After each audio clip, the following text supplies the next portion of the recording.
Questions ಕೊಟ್ಟಿದ್ದಾರೆ, ಅದ್ರ ಬೆಲೆ ಕಂಡು ಹಿಡಿರಿ ಅಂತ ಕೇಳಿದ್ದಾರೆ.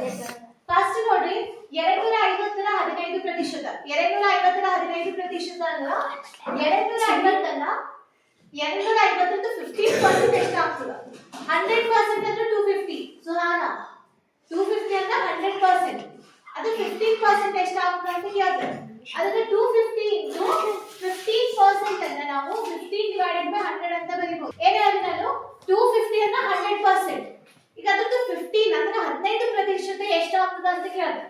ಅದಕ್ಕೆ 250 into 15% ಅಂದ್ರೆ ನಾವು 15 divided by 100 ಅಂತ ಬರ್ಕೋಬಹುದು. ಇಲ್ಲಿ ಒಂದು 0 ಇಲ್ಲಿ ಒಂದು 0 ಕ್ಯಾನ್ಸಲ್. 5 ಎರಡಲೆ 10, 5 ಮೂರಲೆ 15. ಇದು ಎಷ್ಟಾಯ್ತು? 25 ಮೂರಲೆ 75. 75 ಭಾಗಿಲೆ 2 ಎಷ್ಟಾಯ್ತು? 37.5. Clear? The second B question. 1 ಗಂಟೆಯ 1%. 1 ಗಂಟೆಯ 1% ಅಂದ್ರೆ 1 ಗಂಟೆನಾಗ ಎಷ್ಟು ಮಿನಿಟ್ ಇರ್ತಾವ? 60. 1 ಮಿನಿಟ್ನಾಗ ಎಷ್ಟು ಸೆಕೆಂಡ್ ಇರ್ತಾವ? 60. ಸೊ 60 into 60 ಅದೊಂದು 1%. ಹೌದಾ? 60 into 60 ಎಷ್ಟಾಗ್ತದೆ? 3600. ಇಂಟು ಅದಕ್ಕೆ 1% ಅಂದ್ರೆ 1 divided by 100 ಅಂತ ಬರ್ಕೋಬಹುದು ನಾವು.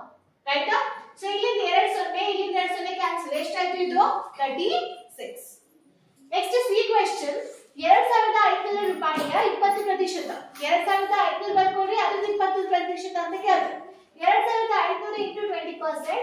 2500 into 20 divided by 100. ಪರ್ಸೆಂಟ್ ಅನ್ನ ಕನ್ವರ್ಟ್ ಮಾಡಿದ್ರೆ ಏನಾಗ್ತದೆ? ಡಿವೈಡ್ ಬೈ 100 ಆಗ್ತದೆ ಅಂತ ಹೇಳಿದ್ರಿ ನೀವು. ಕರೆಕ್ಟಾ? ಸೊ ಇಲ್ಲಿಂದ 2 0 ಇಲ್ಲಿಂದ 2 0 ಕ್ಯಾನ್ಸಲ್. 25 2 25 2 50. 0 ಗೆ 0 ಎಷ್ಟಾಯ್ತು? 500. Last question. 1 kg 75%. 1 kg ಅಂದ್ರೆ 1000 ಗ್ರಾಂ ಇತ್ತು. ಸೊ 1000 ಗ್ರಾಂ 75% ಹೇಳಿದ್ರೆ ಎಷ್ಟು ಗ್ರಾಂ ಇತ್ತು? 1000 ಗ್ರಾಂ ಇತ್ತು 1 kg ಅಲ್ಲಿ. So 1000 into 75%. 1000 into 75% ಅಂದ್ರೆ ಪರ್ಸೆಂಟೇಜ್ ತೆಗೆದ್ರೆ ಏನು ಹೇಳ್ತೀವಿ? 100 ಡಿವೈಡ್ ಆಗುತ್ತೆ. 75 divided by 100. 2 0 ಈ ಕಡೆ ಕೇಳಾಗ 2 0 ಈ ಕಡೆ ಮೇಲೆ ಕ್ಯಾನ್ಸಲ್. ಸ್ಟ್ರೈಕ್ ಔಟ್ ಆಗ್ತದೆ. ರೈಟ್? 10 into 75 ಎಷ್ಟಾಗ್ತದೆ? 750 ನಿಮ್ದು ಆನ್ಸರ್. ಬರ್ಕೊಂಡ್ರಾ?